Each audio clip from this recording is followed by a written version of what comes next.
Hello, you're listening to The Olive Tree with me, Julia Fisher, and today we're visiting Maala Thomas in her home in Netanya, situated just north of Tel Aviv on the Mediterranean coast in Israel. Maala works in a school where she's a counsellor. She's married to Evan, and he is the pastor of a Messianic congregation in Netanya. However, Maala is not Jewish.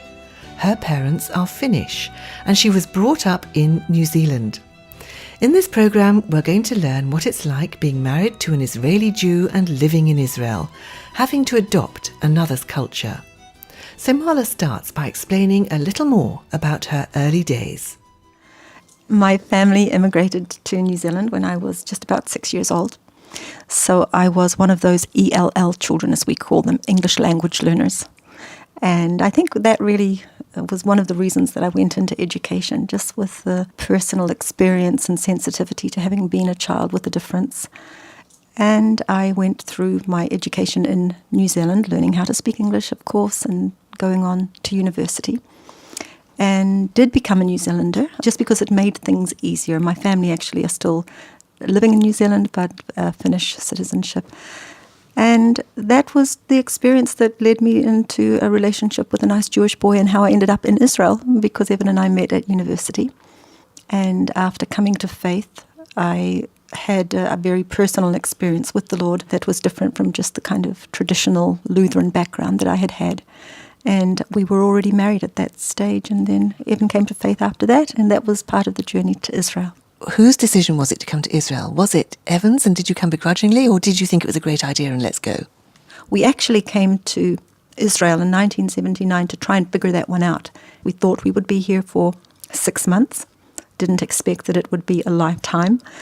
But at the end of 6 months, Evan really had received a very clear picture that Israel was to be our home. And that was definitely Evan's idea, and that was Evan's sense of calling from the Lord. And by God's blessing of having, a little bit of wisdom in those days, he just said, if this is something that God is calling us to, then we will know. And really what happened, Julia, was I felt at that stage that I was sort of, incarcerated. I felt like I couldn't leave until I'd sorted it out, whatever it was, because Evan had appeared to receive a word from the Lord. So we just waited until the Lord would make it very clear. In the end, we were here for almost 1.5 years. And during that time, God made it abundantly clear to me as well, but very separately from Evan.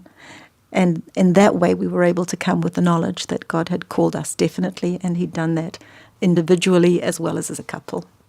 Now, when Evan felt called, let's use that word, to live in Israel, was it to be a pastor or was it to do something else? Evan was a food technologist in food science. That was his training and his background. When we sensed that Israel was to be our home, we looked at it very practically. Pastoring was nowhere on the horizon, and when we immigrated, he got a job in his profession, as I did in mine. So it was in 1987 when he began full-time ministry.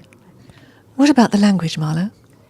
Definitely the language comes. You just receive it by osmosis at the beginning. You get a sense for it. I'm involved in the community, and my relationships, well, the majority of my relationships are in Hebrew in the community. So it just grows. You learnt the language. You've followed your own career. You've studied further in Israel. So obviously your language is excellent. You're a pastor's wife. You adopted a daughter. You've brought her up. You've been a very busy lady. How have you managed to balance all these different areas of life? I could not have and could not continue to study even now without Evan's support. And we've been married for a long time. We're not new at that game. And we work well together. So I feel like life is a ministry in any case. So even though at the beginning there was, always a sense of, well, gosh, I'm doing this and I'm doing that, I see it in a much more holistic way now. I don't see my profession separated from my ministry, for example. Definitely at times it's a lot of pressure, but I've had an incredible amount of support, and also the kinds of things that I've been involved in have practical application to the work of the ministry as well. I'd like to talk to you now, Maala, about your work and also about your interest in musalacha and reconciliation, because that's an area that you've been very involved in. How did that come about? What drew you into that sphere? knowing that I was different. I've always been different. I was different not being able to speak the language in New Zealand and everybody speaking English. I knew that it was relationship that built connections. I knew that it was relationships that opened doors. I came to Israel. I'm not Jewish, and yet the same kinds of relational things. I'm a very relational person. So for me, I didn't see a difference in terms of the possibilities of just relating to people, no matter how different they were, because I was already different. And that gave me actually a lot of benefits because I could be me in whatever situation that I was in. So I think I found a home in Musalaha. I actually enjoyed the fact that we were all different. We all brought our unique things, and it was very comfortable for me. And besides that, I was not threatened by the fact that there was an Arab-Jewish mix because I was neither Arab nor Jewish. So I felt almost like I was, sort of akin to a third side. And we actually began a group called the Third Side. Women who were living on the Jewish side but not Jewish, were living on the Arab-Christian side, either Palestinian in the West Bank or on the Israeli side, who were not Arabic. And we felt that we could be a bridge. And so that's, I think, what drew me to Musalaha. The Lord can use us as a bridge to bridge all sorts of different conflicts. And what about your work as an educator? What does that entail you in? I'm actually involved in counselling as an elementary school counsellor. I work with children between the ages of 5 and 11 to build relationships with the children, with the teachers, to support the teachers who support the children, with the parents to support the parents who obviously parent the children. A lot of it is in the social, emotional and behavioural area. That's what a counsellor/social worker does. And it's all about teaching kids how to make choices and, accept the consequences of their choices. I find that I'm in the same kind of role sometimes, even with the parents, to be supporting them. We actually run parent support groups, and very much the same kind of thing as I'm involved with congregationally. It's supporting people to find out who they are and how to become the best that they can be. Can we just talk about your view of Israeli society? As you say, you're not Jewish, you're not Arab, yet here you are, you're married to an Israeli, and you've lived here for many, many years now. What are some of the things that you observe about the challenges of being an Israeli living in Israel today? I think that Israel has many, many things that are challenging at the moment. And one of the things that I find myself desiring to do is to challenge people about their attitude, because you can see what's going on in a very negative light. And there are many challenges in many countries, not just in Israel, but we've gone through challenges this past summer, for example, where a lot of Israelis were camping out in tents and speaking against the government because the price of housing is so high and it's difficult for young couples. All sorts of things, whether they're social like this, whether they're educational, all sorts of changes educationally. And to try and support them and help them see that the glass is still half full, not to see it as in a negative light, to see that we really can be optimistic, that there are so many positive things going on and God is at work and there are amazing challenges before us. But God has given us an incredible amount of resources.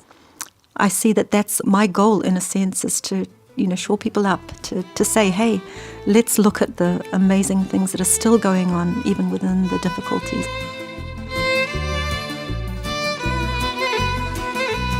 And what about your life within the congregation? So your husband's the pastor, the leader. What are some of the encouraging things that you've seen God doing in the years that you've been here? Well, definitely the fact that there are numbers now that we can draw on different people for different areas of gifting. I know that when Evan and I came, Evan especially had to be the jack of all trades. He had a hat for every occasion. And that is phenomenally challenging. And perhaps when you have a congregation of 20, 30, 40, 50, you can do that. But we've been able to support putting into place a Bible school, for example, where people have gone for training. We were ill prepared for some of the needs that we had. Now we've got a Bible school that trains counsellors. We've got more resources now.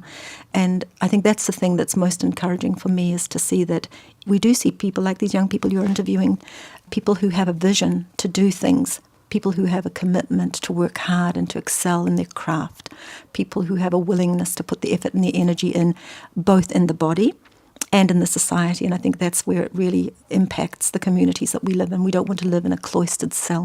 We don't want our congregations to be inward-looking. We want them to be outward-looking. And I think that's another encouragement. We have young people, for example, the young lady that you just interviewed, she's been to the Ukraine. She's been an ambassador in Brazil. She's been to Africa. Some of the other young people, they've been invited to different countries to testify, to be a witness, to be an encouragement. And I think that's the most amazing thing that the Lord is doing, is bringing young people up, growing them up, giving us the effort, the energy to put into them so that we can develop our resources, so that we're really out there. And the other thing that is really a blessing to me is seeing those young people partner up and get married and have their own children, and starting to see now that we've got a new generation coming up. And this generation is bolder than we ever were. This generation is more prepared than we ever were. And just in our own circumstances, having a daughter who's been in the army, when she went into the army, she went in as a believer. She went in confident about her faith. She went in not ashamed to share that Yeshua was her Messiah. And again, that impacts. And that's what we want to do. We want to be an impact in this nation. Just a final word about what it's like living in a country under threat. Sometimes you don't realize what it's like living here until you leave and you suddenly breathe and you don't have that amount of tension in your neck and your shoulders anymore. Sometimes that happens immediately. You get on the plane and you sort of think, oh my goodness, what was I just carrying? It's constant, Julia, and you don't realize it. Your body realizes it more than you do. It's hard, but again, it's a miracle somehow we're able to do it, and we do have times out. And in Netanya particularly, we had those many challenging years during the Second Intifada. And Netanya was a hot spot at that time. So I feel like, oh my goodness, that was forever ago. But at the same time, you know that it can happen again. And, you dread it on the one hand, you put it away on the other hand, you try not to think about it. But somehow that memory is there. And it's a collective memory, and it doesn't take too much to bring it to the fore. But we live in hope. Maala Thomas sharing honestly her interesting and challenging story. And you're listening to The Olive Tree with me, Julia Fisher. And the Olive Tree Reconciliation Fund is a Christian charity based in the UK that supports the needs of both Jewish believers and Arab Christians living in Israel and the wider Middle East. If you'd like to know more about our work and receive our free bi-monthly newsletter, please either visit our website, olivetreefund.org, or write to me, Julia Fisher, at the Olive Tree Reconciliation Fund, P.O. Box 850, Horsham, RH12 9GA in the UK. Thank you for your company today. Until next time. Bye-bye.